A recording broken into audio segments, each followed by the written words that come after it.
네, 오늘은요, 하나님의 가죽 옷 수치심을 덮다라는 제목으로 말씀 전할 텐데요. 본문이 창세기 3장 8절에서 12절 그리고 21절 말씀이에요. 한 줄씩 교독할 텐데 21절 말씀은 다 같이 함께 봉독하기로 하겠습니다. 제가 먼저 읽을게요. 그들이 그날 바람이 불 때 동산에 거니시는 여호와 하나님의 소리를 듣고 아담과 그의 아내가 여호와 하나님의 낯을 피하여 동산 나무 사이에 숨은지라. 여호와 하나님이 아담을 부르시며 그에게 이르시되 내가 어디 있느냐. 이르되 내가 동산에서 하나님의 소리를 듣고 내가 벗었으므로 두려워하여 숨었나이다. 이르시되 누가 너의 벗었음을 내게 알렸느냐. 내가 내게 먹지 말라 명한 그 나무 열매를 내가 먹었느냐. 아담이 이르되 하나님이 주셔서 나와 함께 있게 하신 여자 그가 그 나무 열매를 내게 줌으로 내가 먹었나이다. 여호와 하나님이 여자에게 이르시되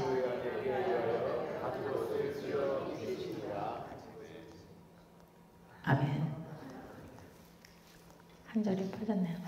네, 기사 하나를 알려드리려고 하는데요. 2023년 2월 6일자로 나온 기사를 하나 소개시켜 드리려고 해요. 이름이 티바 알리라는 22살 여성에 관한 기사예요. 이 젊고 활기찬 이 여성은요, 자신의 일상을 영상으로 올리면서 인기를 끈 이라크 출신의 젊은 유튜버예요. 여러분 유튜버 아시죠? 유튜브에 영상을 올리는 사람이죠. 그녀는 17살이 되던 해에 가족 여행 중 고국 이라크로 돌아가기를 거부하고 지금의 그 터키에 남았다고 합니다. 그리고 어느 젊은 여느 그 여성답게 자신의 일상을 찍어서 업로드하는 유튜버로 활동하기 시작했어요. 내용은 젊은 여성답게 화장하는 법, 네일 디자인, 또 자기가 그곳에서 직접 선택한 그 만난 약혼자 등을 소개하는 그저 평범한 그런 일상의 영상이었다고 합니다. 그리고 그 유튜브 방송은 나름 유명세를 타기 시작했어요. 그래서 구독자가 수만 명에 달하기 시작했습니다. 그런데 2023년 1월 31일 그녀는 고국인 이라크에 잠시 방문했다가 아버지에 의해 살해를 당하고 맙니다. 그녀의 아버지는 그녀가 타국에서 혼자 살고 있는 것, 그리고 개인의 삶을 다수에게 거리낌 없이 노출하는 것이 수치스럽다라고 하면서 그 수치를 제거하기 위해서 그녀를 죽였다, 이렇게 말했습니다. 그리고 이 아버지는 법원으로부터 살인 동기가 명예로운 이유라면서 4개월 정도의 형만을 받게 됩니다. 이른바 명예살인이라고 인정을 받은 거예요.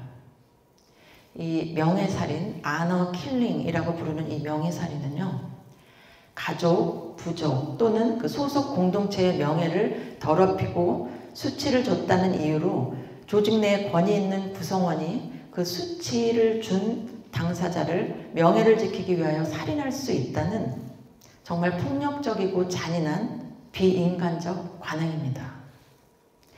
그런데 이 말도 안 되는 일은요, UN 통계에 의하면 전 세계적으로 매년 5천여 명의 희생자를 내는 것으로 추정하고 있어요.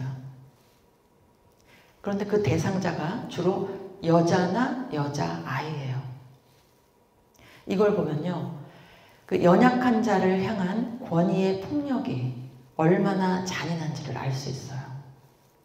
즉, 강자가 약자를 보호하지 않고 그 약함을 수치로 여기면 이런 극악한 일이 벌어진다는 뜻입니다. 자기의 명예를 더럽히지 않기 위해서 그게 가족이라도 그 생명을 빼앗을 수 있다, 이런 뜻이죠. 자, 이런 끔찍한 사건을 제가 왜 설교 처음부터 말씀드리냐면요, 인간의 권위가 타락하면 어떤 괴물 같은 모습이 되는지 알려드리고 싶어서요.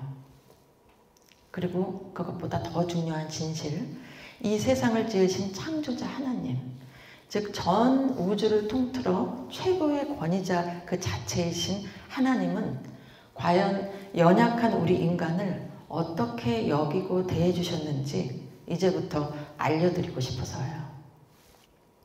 오늘 본문을 통해서 연약한 인간을 인격적으로 대해주시고 약자인 우리 인간을 눈동자처럼 보호하시는 하나님의 깊은 사랑을 모두 깨닫게 되기를 예수 이름으로 축원합니다.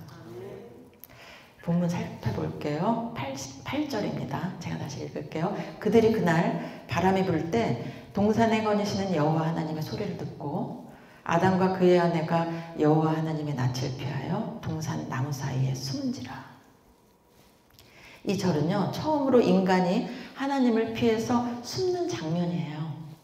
서로 잘 지냈는데, 서로 사랑하고 얘기 나누고 그렇게 잘 대면했는데 갑자기 얼굴을 마주하기 싫어지고 하나님으로부터 숨고 싶어진 그런 장면이죠. 왜 그랬을까요? 네. 왜 하나님과 늘 소통하면서 잘 지내다가 갑자기 숨고 싶어졌을까요? 죄가 하나님과 인간 사이에 끼어들었기 때문이에요. 간단하게 말하면 죄로 인해서 인간과 하나님 사이에 금이 간 거죠. 관계가 깨진 거예요. 그래서 창세기 3장은요, 인간 타락의 시작을 그려놓은 장이에요. 그래서 본문을 제가 다 쓸 수 없어서 못 썼지만 오늘 본문의 배경인 창세기 3장을 설교를 마친 후라도 혹시 시간이 되시면 전체 3장을 한번 읽어보시기를 추천드립니다. 자, 그러면 인간 타락의 시작점은 구체적으로 어떤 것이었을까요? 하나님께서 사람을 지정의, 즉 지식, 감정, 의지를 균형 잘 잡히게 만드셨을 텐데 죄는 이 균형에 어떤 악영향을 미쳤을까요? 가장 먼저 죄가 들어온 후 인간은 건강한 그 지정의를 공격받았는데요. 본문을 보면 그 변화를 자세히 볼 수 있어요. 특히 죄를 범한 인간이 지금까지 갖고 있는 가장 오래된 감정이 보이는데요. 무슨 감정이냐면요. 바로 이 구절에 힌트를 볼 수 있어요. 낯을 피하여 동산 나무 아래 숨은지라. 뭘까요? 네, 수치심이에요.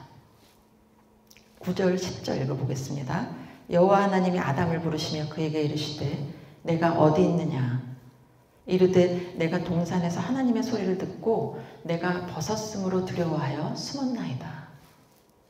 여기서 인간이 죄로 인해 갖게 된 두 가지 감정을 살펴볼 수 있어요. 하나는 그 직접적인 단어가 쓰여있지 않지만 말씀드렸듯이 수치심이고요.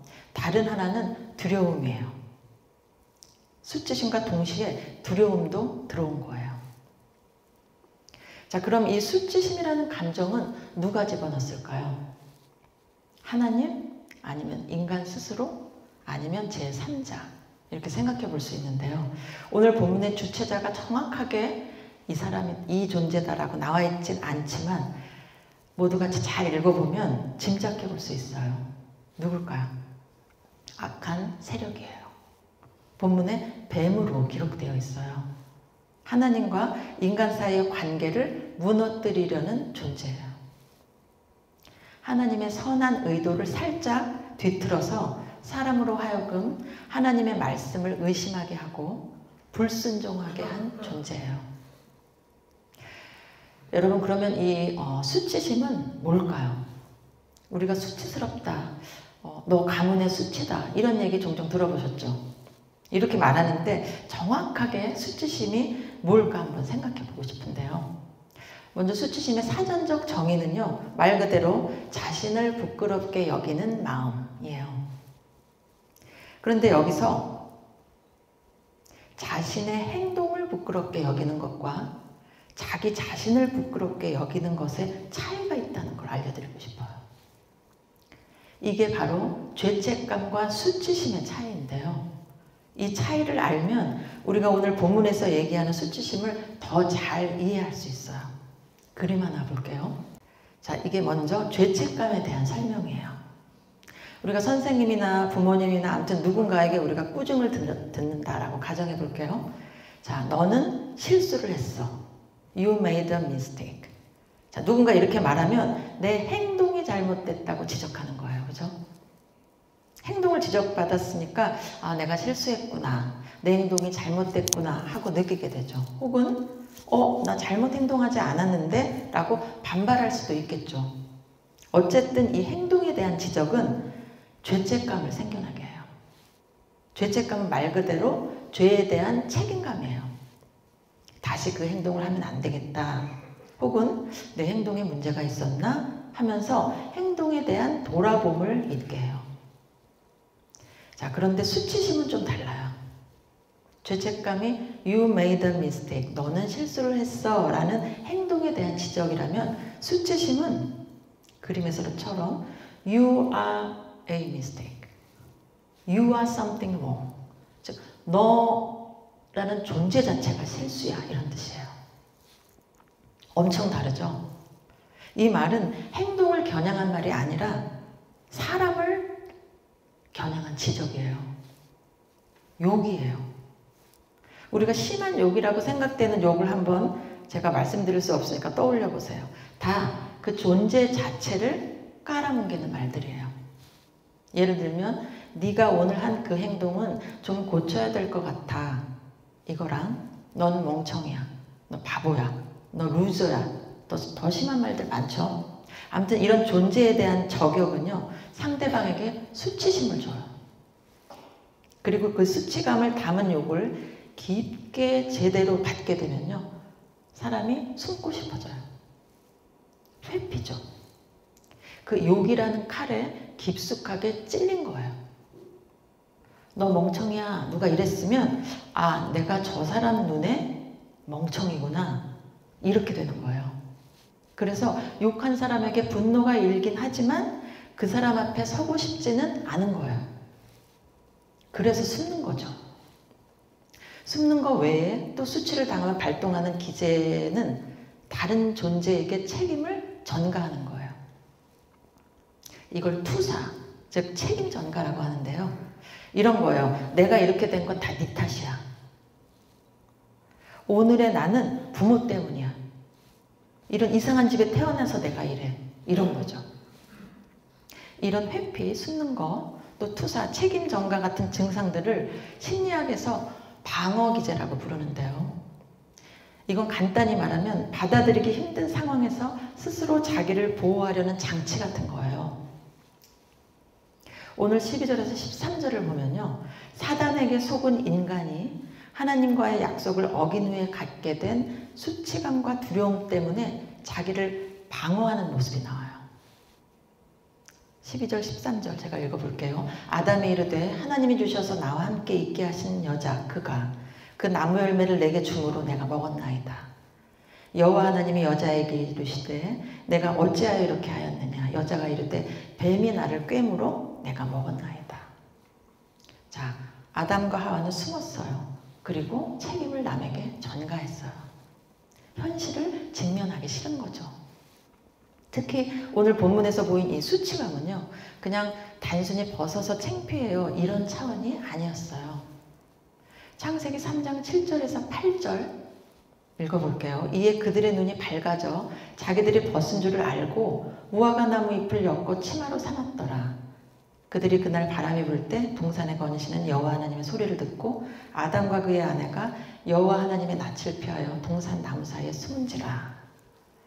여기 아담과 그의 아내가 여호와 하나님의 낯을 피하여 숨은지라 라고 되어 있잖아요. 그러니까 이 둘은 자신들의 존재가 하나님께 수치스러워서 그리고 서로가 서로에게 수치스러워서 숨었던 거예요. 그리고 무화과 잎으로 가린 거예요. 인간과 하나님 사이 그리고 인간과 인간 사이에 수치라는 감정이 깊숙이 들어오게 된 거죠. 그래서 숨고 그래서 책임 전가한 거예요. 그런데 여러분 잘 살펴볼 게 있어요. 여러분 하나님이 아담에게 욕을 하셨나요? 하나님이 넌 실패자야. 넌 나의 수치야. 라고 하셨나요? 아니에요. 그런데 왜 이들은 수치감을 갖게 됐을까요? 네, 누군가 정죄하고 손가락질했기 때문이에요. 자, 한 가지 확실한 것은 하나님은 아담을 향해 욕하거나 수치감을 주는 행동을 말을 하지 않으셨다입니다. 다만 아담의 잘못된 행동에 대해서 말씀하셨어요. 또 하나 생각해 볼 게 있어요. 하나님께서 이 죄를 저지른 아담과 하와가 아까 명예살인을 자행한 그 이라크 아버지처럼 넌 나의 수치야. 넌 죄를 지었으니 나 하나님의 명예를 실추시켰어. 하시며 죽이고 싶으셨을까요? 아니면 죄를 저지른 그들을 안타까운 마음으로 바라보셨을까요? 만약에 죄의 유혹에 넘어간 그들이 하나님께 수치고 그래서 하나님이 인간을 없애버리고 싶으셨다면 오늘 9절에서처럼 너 어디 있니 아담? 이렇게 물어보지 않으셨을 거예요. 하지만 명예살인이 맞다고 주장하는 그 폭력적 문화를 기준으로 보면요. 아담은 하나님이 시킨 말을 거역한 그야말로 창조세계의 수치였던 거예요. 그리고 만약 하나님이 그들을 정말 수치스럽고 창피하게 여기셨다면 절대 권력자인 하나님은 당신을 거역한 그 자리에서 바로 아담과 하와를 없애버릴 수도 있으셨어요. 명예살인이 맞다고 치면요. 사실 하나님은 그러실 수 있는 전능한 창조주시잖아요. 그분은 창조주고 우리는 인간은 피조물이잖아요. 그런데 하나님은 그렇게 하지 않으셨어요. 하나님은 우리를 만드셨지만 우리를 가지고 놀다 망가지면 버리는 그런 인형이나 혹은 명령을 입력하면 무조건 따르는 기계, 즉 로봇처럼 취급하지 않으셨다는 거예요. 인격적으로 우리를 대해주신 거예요. 피조물인 우리를요. 그래서 이 인간 세계에 죄가 들어온 후 갖게 된 첫 번째 감정인 수치심은요. 하나님으로부터 온 게 아니라 사탄이 유도해서 붙들게 된 왜곡된 감정인 거예요. 하지만 수치심이라는 감정이 들어오게 된 인간은요. 마치 하나님이 넌 가문의 수치야. 넌 나 여호와를 욕되게 했어 라고 하신 것처럼 스스로 느끼는 거예요. 오해하는 거죠. 하나님을 마치 노예 감독관처럼 폭력적인 분으로 보는 거예요. 그래서 숨었고 수치스러운 자신을 무화과 잎으로 가린 거예요. 그게 바로 눈이 밝아진 인간의 수치심 가리기였어요. 눈이 밝아져서 하나님같이 될 줄 알았던 인간은요. 결국 눈이 밝아지긴 했는데 무엇에 밝아졌냐면요. 탐욕, 어두움, 시기, 질투, 수치, 불안, 두려움 같은 것에 눈이 밝아져서 병들고 상처받는 삶을 살게 된 거예요. 하지만 그건 하나님이 그렇게 만든 게 아니라 사단의 유혹에 넘어간 죄의 결과예요. 그래서요. 우리 주 안에서 거듭난 크리스찬은요. 암만 잘못된 행동에 빠져 있더라도요. 하나님이 날 귀하고 존귀하게 여긴다는 걸 절대 잊으면 안 돼요. 만약 그걸 잊으면요. 인간은 스스로를 비하하게 되어 있고요. 더 심해지면 살 가치를 못 느끼게 되고요. 급기야 자신이 쓸모없다고 여기게 돼요. 그래서 하나님 앞으로 나가기 싫어져요. 바로 이때가 사단이 빵빠레를 울리는 순간이에요. 사단이 집어넣은 거짓말을 사람이 넋죽 받았기 때문이죠. 하지만 하나님은 한 번도 우리를 그렇게 대하신 적이 없어요. 만약 그렇게 느낀다면, 만약 난 쓸모없어, 난 내가 창피해, 나라는 존재는 실패작이야 라고 느낀다면 그건 정확히 사단의 거짓말이에요. 하나님이 아니라 사단의 손가락질을 받은 거죠. 여러분 로마서 8장 1절 2절에 많이 외우실 텐데 뭐라고 쓰여 있는지 아시죠? 그러므로 그리스도 예수 안에 있는 자에게는 결코 정죄함이 없나니 이는 그리스도 예수 안에 있는 생명의 성령의 법이 죄와 사망의 법에서 너를 해방하였습니다. 우리는 정죄함을 받지 않는 예수 안에 있는 사람들이에요. 우리는 생명의 성령의 법으로 해방돼서 더 이상 수치를 갖지 않아도 되는 그런 소중한 존재, 주 안의 자녀인 거예요. 그럼 사단은 왜 거듭난 우리를 계속 공격할까요? 하나님의 구원을 건드릴 수 없는 걸 알면서 왜 자꾸 넌 수치스러운 존재야, 너 별로야, 너 실패자야, 왜 이런 잘못된 생각을 집어넣을까요? 그거는 사단의 본질이에요. 고소하고 손가락질하고 거짓말하고 혼란을 주고 두렵고 불안하게 하는 게 사단의 존재 목적이고 일상이에요. 여러분, 예수님을 사단이 공격했던 거 아시죠? 신도 공격했는데 하물며 우리를 놔두겠어요. 사단은요, 오늘도 하나님이 날 사랑하고 존귀히 여긴다는 그 메시지에 수치감을 살짝 얹어놓으려고 해요. 너 창피한 존재야. 넌 가치 없어. 너 실패작이야 하면서요.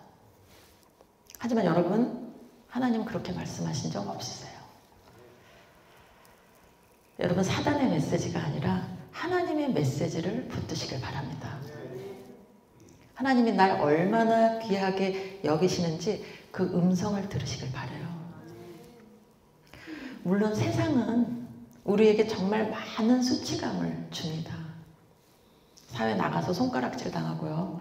또 마음이 병든 사람들로부터 그게 부모든 주변 사람이든 친구든 누구든 내 존재를 무시하는 발언을 들을 수도 있어요.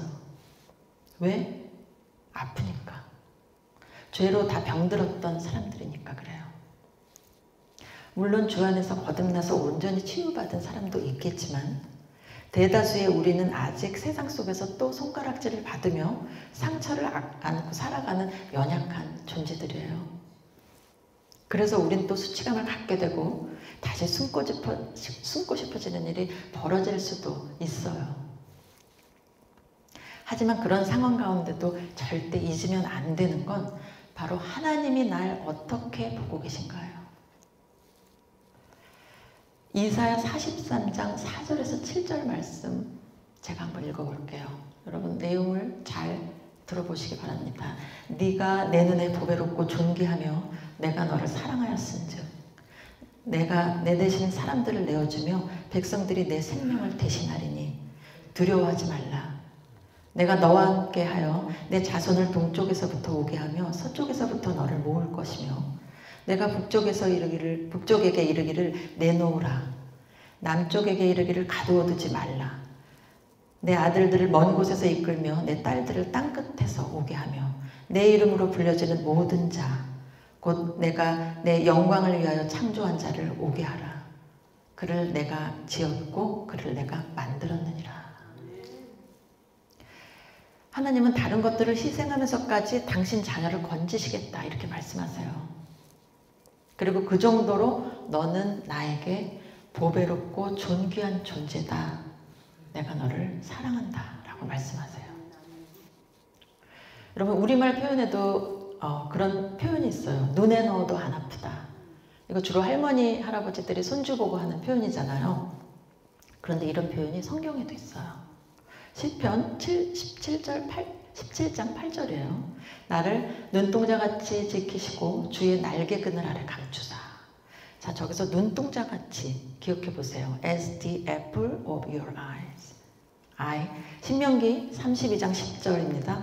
여호와께서 그를 황무지에서 짐승이 부르짖는 광야에서 만나시고 호위하시며 보호하시며 자기의 눈동자같이 지키셨도다. 또 나오죠? 눈동자같이. As the apple of his eye. 뭐라 그러세요? 하나님은 눈동자처럼 우리를 여기신다는 거예요. 엄청난 사랑 표현이에요. 눈에 넣어도 안 아프다랑 사실 비슷한 표현인 거죠. 사실 눈동자처럼 여긴다는 건 내 자신처럼 여긴다는 뜻이에요. 여러분 아담이 죄를 짓기 전에 그 아내 하와를 어떻게 표현했죠? 내 뼈 중에 뼈요, 살 중에 살이다 이렇게 표현했잖아요. 최상의 사랑 표현이죠. 나의 일부, 나의 눈동자, 너는 나야.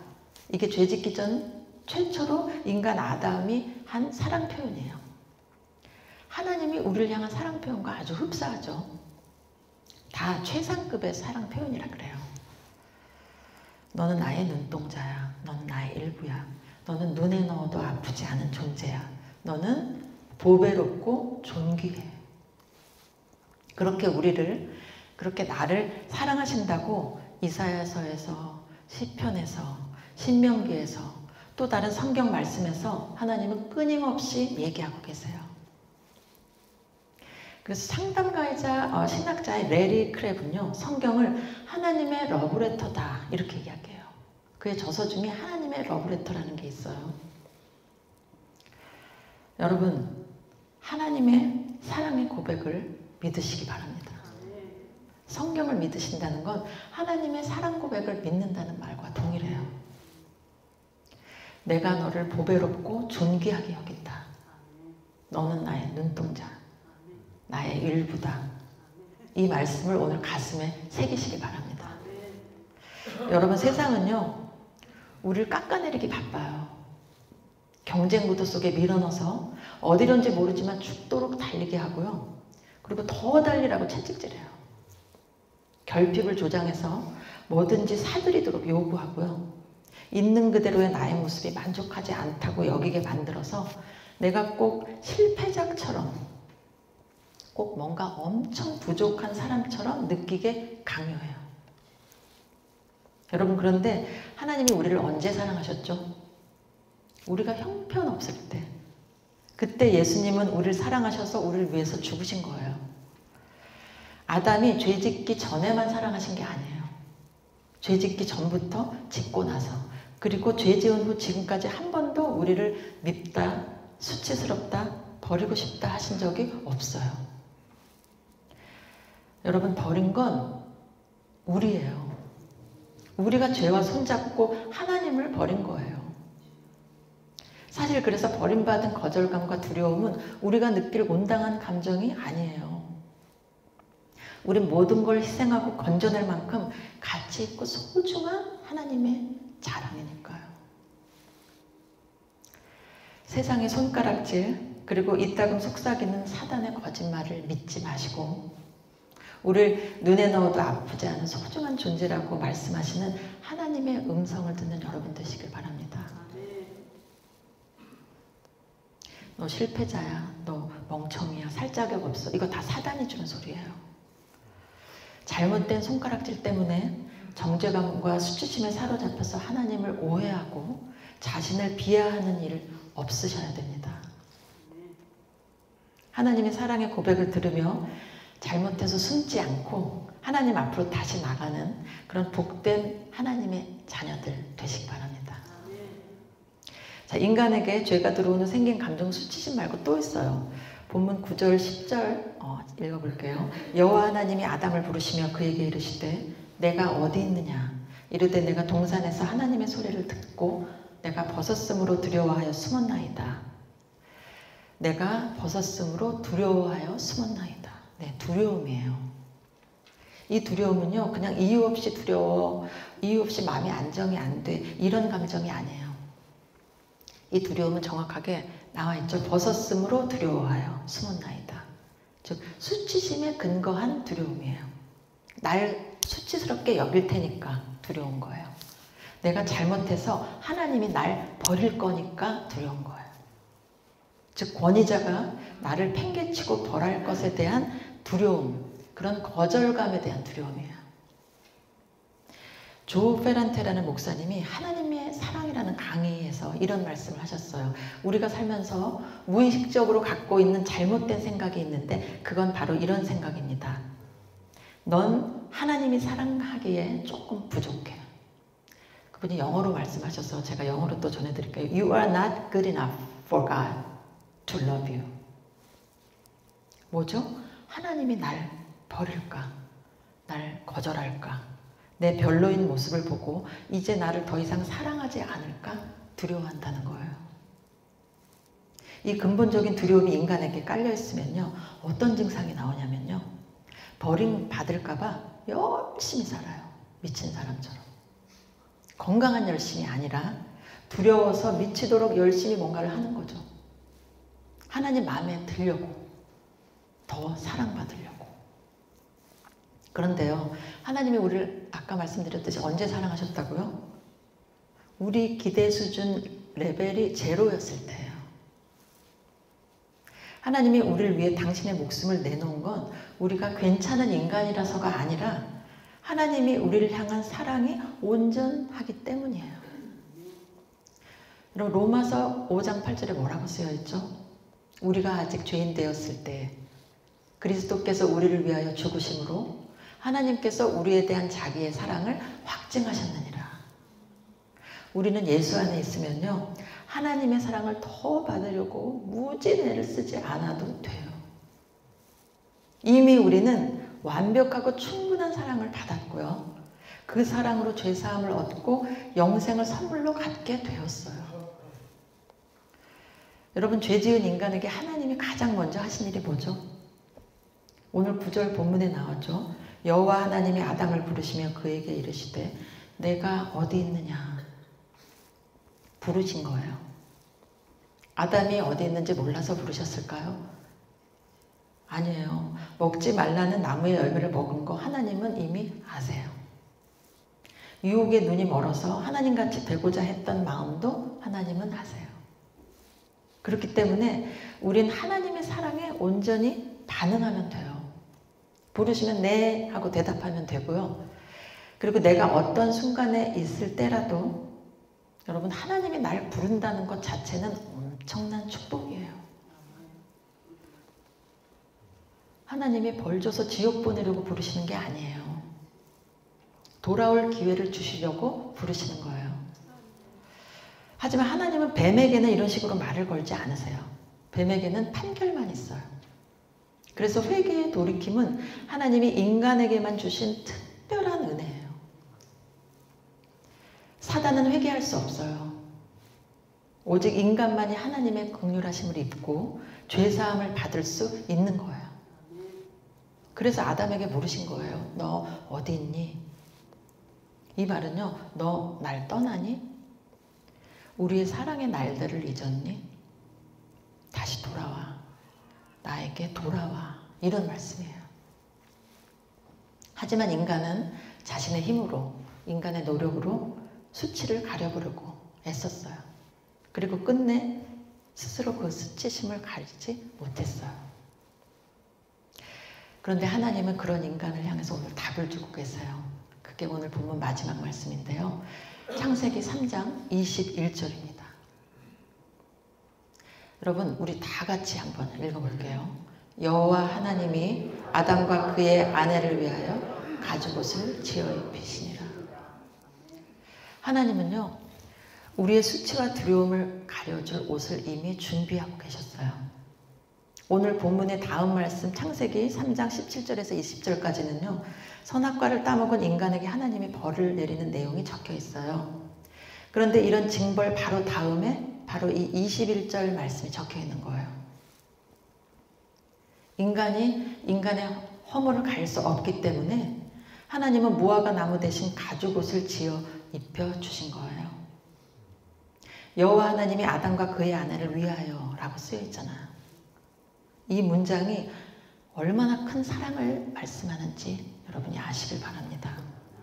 하나님 자신을 위한 일이 아니라 인간을 사랑함으로 가죽옷을 지어 입히신 거예요. 그러니까 죄는 벌하여야 되는 공의의 하나님이라서 징벌은 하지만 그 징벌 가운데도 인간을 사랑하는 마음은 변함이 없으신 거예요. 그래서 그들을 위해 그 수치감과 버려질 두려움에 휩싸인 그들을 위해 가죽옷을 지어 입히신 거예요. 그런데 여러분, 가죽에는 다른 생명이 대신 죽었음을 의미하는 뜻이 담겨 있어요. 가죽이잖아요. 즉, 이 가죽옷은 예수 그리스도께서 오셔서 인간의 죄값을 대신하고 그들에게 의의 옷을 입혀주셨다는 것의 상징이고 암시예요. 그게 가죽옷이에요. 여러분, 이게 복음입니다. 우리의 수치감, 우리의 두려움, 우리의 모든 죄를 덮어주실 예수 그리스도를 보내주신 것. 그분의 생명을 내어주고 우리에게 의의 옷을 지어 입히신 것. 그게 가죽옷으로 수치감을 가려주신 하나님의 사랑의 확증이에요. 여러분, 수치감에 빠지는 것, 하나님으로부터 거절당할 것 같은 두려움, 그런 감정이 들어오면요, 숨지 마세요. 그리고 책임 전가도 하지 마세요. 나 이런 거 하나님 때문이에요. 나 이런 거 그 사람 때문이에요. 하지 마시고 예수님의 피 묻은 의의 옷을 묵상하세요. 그 모든 감정을 나사렛 예수의 이름으로 물리치시기 바라요. 그리고 넌 보배롭고 존귀하다고 말씀하시는 하나님의 음성을 들어보세요. 그렇게 우리를 사랑하셔서 지금도 너 어디 있니? 라고 물으시는 하나님의 부르심에 달려가세요. 그래서 후시탐탐 노리는 사단에 너 별로야, 너 실패자야 하는 그 손가락질을 넙죽 받지 마시고 토스하셔야 돼요. 그렇게 주님의 보석 같은 존재들이 여러분임을 마음속에 새기세요. 오늘 결론 말씀드릴게요. 온 우주의 권위자이신 우리의 아버지 하나님은 죄에 빠져서 허우적거리는 인간을 수치로 여기지 않으셨어요. 아니, 수치로 여기지 않으실 정도가 아니라 스스로를 수치스럽게 여긴 인간 대신 그 수치를 십자가에서 직접 감당하시고 모든 악한 것들, 수치감, 두려움, 사망으로부터 우리를 자유하게 하셨어요. 오늘 본문을 통해서 연약한 우리 인생의 수치를 자신의 수치로 떠안으신 예수님을 기억하게 되시길 바랍니다. 그리고 수치감이 몰려올 때, 또 두려움이 찾아올 때 예수님을 붙들고 우리를 지키신 하나님의 깊은 사랑을 떠올려 보는 그런 여러분들 모두 되시기를 바랍니다. 아멘이시죠? 기도하시겠습니다.